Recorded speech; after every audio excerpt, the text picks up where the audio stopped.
তেল ভরতে এসেছিলেন এবং কি দেখলেন, কি সমস্যা হয়েছে? এই কাটোয়া ছোট লাইন সংলগ্ন যে শঙ্কর শর্মা যে পেট্রোল পাম্প, সেখান থেকে আমি তেল ভরতে এসেছিলাম। তা আমার গাড়িতে একদমই মোটামুটি তেল ছিলই না বলতে গেলে। তেল নিয়ে আমি ওই গাড়িতে এলাম তেলটা ভরে আমি যখন রাস্তা দিয়ে গেলাম, তেলটা স্টার্টটা বন্ধ হয়ে গেল গাড়ি। যে আমি আবার চাবি ঢুকিয়ে আবার পিক আপ দিলাম, পিক আপ উঠছে না। দিয়ে গ্যারেজে গেলাম, গ্যারেজে গিয়ে হাঁটাতে গেলাম। তখন ওরা বললো যে সমস্যা কিছু একটা হবে, ওরা চেক করছিল। তখন এই আমার সঙ্গে আরেকজন ছিল দাদা, সেও তার সঙ্গে অ্যাক্টিভা নিয়ে ঢুকলো, তারও একই সমস্যা। তখন বুঝতে পারলাম যে তেলের সমস্যা। হ্যাঁ, এবার ওই গ্যারেজ থেকে ওনারা বললেন যে বোতল থেকে তেল বার করে দিলেন। ওনার গাড়ি থেকে বের করলেন, আমার গাড়ি থেকে 1 লিটার তেল বের করলেন।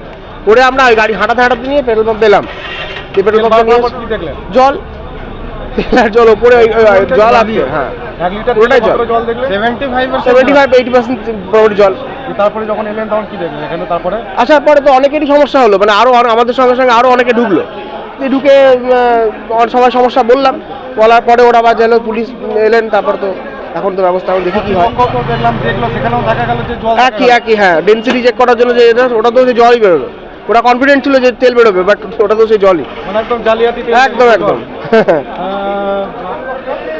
এখানকার কর্তৃপক্ষ কি বলছে? কর্তৃপক্ষ এখন বলছে যে ওরা ক্ষতিপূরণ দিতে চাইছে, দেখা যাক কি হয়।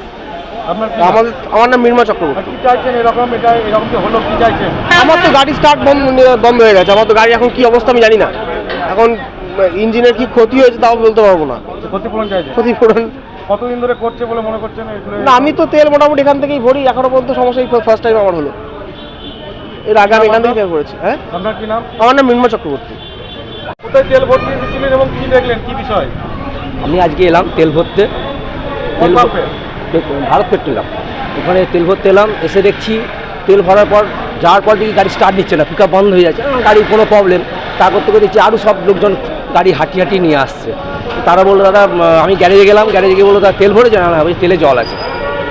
তারপর তো এসে দেখছি গ্যারেজে এক গাদা লোক পেট্রোল পাম্প। না, তেল এখনো বার করা হয়নি, তো ক্ষতিপূরণ দিয়েছে। এবার মিস্ত্রি এসে ট্যাঙ্ক ইয়ে করবে। হ্যাঁ, জানিয়েছি, পুলিশও এসছে, ব্যবস্থা নিচ্ছে। হ্যাঁ, ব্যবস্থা নিচ্ছে। আপনার কি নাম? গোবিন্দ হালদার।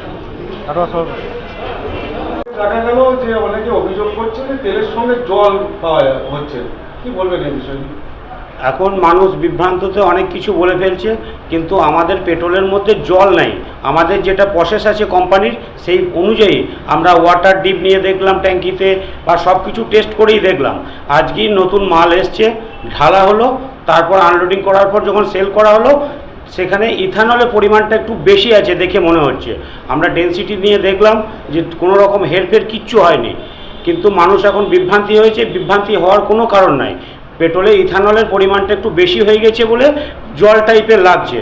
সেটা আমরা আমাদের কোম্পানি যে আছে, কোম্পানিকে স্যাম্পল পাঠালাম, ছবি পাঠালাম, কোম্পানির সঙ্গে কথা বলেছি। কোম্পানি এর বিষয়ে ডিসিশন নিয়ে আমাদেরকে জানাবে যে কি প্রবলেম হয়েছে। কিছু প্রবলেমের জন্য কিছু কাস্টমার আমাদের কাছে একটু কেওয়ার সৃষ্টি হচ্ছে। এতে মানুষের কোনো বিভ্রান্তি হওয়ার কারণ নেই, কোনো রকম প্রবলেম নেই এতে আমাদের। এখন কি তেল দিচ্ছেন? এখন এই মুহূর্তে তেল দিচ্ছি। পেট্রোলটা নর্মাল পেট্রোলটা আপাতত বন্ধ রেখেছি। যে মালটা নিয়ে আমার প্রবলেম হচ্ছিল, আমার স্পিডে স্টক আছে, স্পিড সেলটা এখন করছি। স্পিডটা প্রশাসনকে দেখিয়ে, কাস্টমারকে দেখিয়ে, স্যাম্পল দেখিয়ে তারপর সেল করতে আরম্ভ করেছি। Raju Mukherjee, petrol pump. কোথায় তেল ভরতে ছিলেন, কি দেখলেন? কাটোয়া শঙ্কর শর্মার পেট্রোল পাম্প এইচপি। তেল ভরতে যাই তো দেখুন না, তেল আপনার সামনে আছে, পুরো 4 আঙুল জল হয়ে গেছে এখনই। এই তো ব্যাপার। সব গাড়ি, প্রত্যেকটা গাড়ি হেঁটে প্রত্যেকটা বাইক হাঁটি নিয়ে আসছে। তেলের জন্য তো গাড়িরও সমস্যা হচ্ছে। হ্যাঁ, গাড়ির সমস্যা হচ্ছে। সব নতুন এখনকার গাড়ি, সব নিউ ভার্সন গাড়ি। এখন পুরো মেকানিক্যাল কাজ করাতে হবে। কি করে বুঝতে পারলেন যে জল মেশানো আছে? এ চোখেই দেখে বোঝা যাচ্ছে, পুরো স্পষ্ট জল।